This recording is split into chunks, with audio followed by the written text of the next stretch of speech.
ఇప్పటి వరకు బీఆర్ఎస్ నేత దాసోజు శ్రవణ్ మాట్లాడింది చూసాం. ఏదైతే అధికార పార్టీ కాంగ్రెస్ ఇచ్చిన హామీలు అమలు చేయలేదు, మన పంచాయత్ ఎలక్షన్స్ లో వచ్చినటువంటి ఫలితాలకు సంబంధించిన విమర్శిస్తున్నటువంటి సిచ్యువేషన్ ఇప్పటి వరకు లైవ్ చూసాం.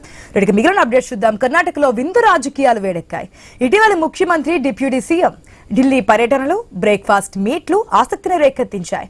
ఇప్పుడు డిప్యూటీ సీఎం డీకే శివకుమార్ విందు రాజకీయం మరొకసారి చర్చకు దారితీసింది. నిన్న 30 మందికి పైగా ఎమ్మెల్యేలతో కలిసి శివకుమార్ డిన్నర్ చేశారు. వారిలో కొందరు మంత్రులు కూడా ఉన్నారని తెలుస్తోంది. కాంగ్రెస్ నేత ప్రవీణ్ ఫామ్ హౌస్ లో ఈ మీటింగ్ జరిగిందని సమాచారం. బీజేపీ నుంచి బహిష్కరణకు గురైన ఎమ్మెల్యేలు ఎస్టీ సోమశేఖర్, శివరాం హెబ్బర్ కూడా ఈ డిన్నర్ కు రావడం చర్చనీయాంశంగా మారింది.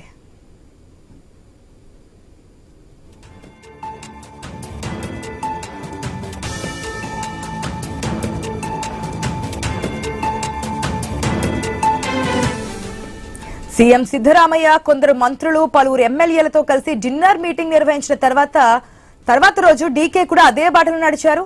ఇవన్నీ సాధారణ కార్యక్రమాలేనని కాంగ్రెస్ నేతలు చెబుతూ ఉన్నారు. ఎమ్మెల్యే ఇంట్లో జరిగిన విందుకు ప్రత్యేకత ఏమీ లేదని, స్నేహపూర్వక సమావేశమేనని డీకే శివకుమార్ అన్నారు. కర్ణాటకలో ముఖ్యమంత్రి మార్పుపై కొన్ని రోజులుగా ఊహాగానాలు వినిపిస్తున్నాయి. ఈ క్రమంలో ఈ బల ప్రదర్శనలు జరుగుతున్నాయనే అభిప్రాయం వ్యక్తమవుతోంది.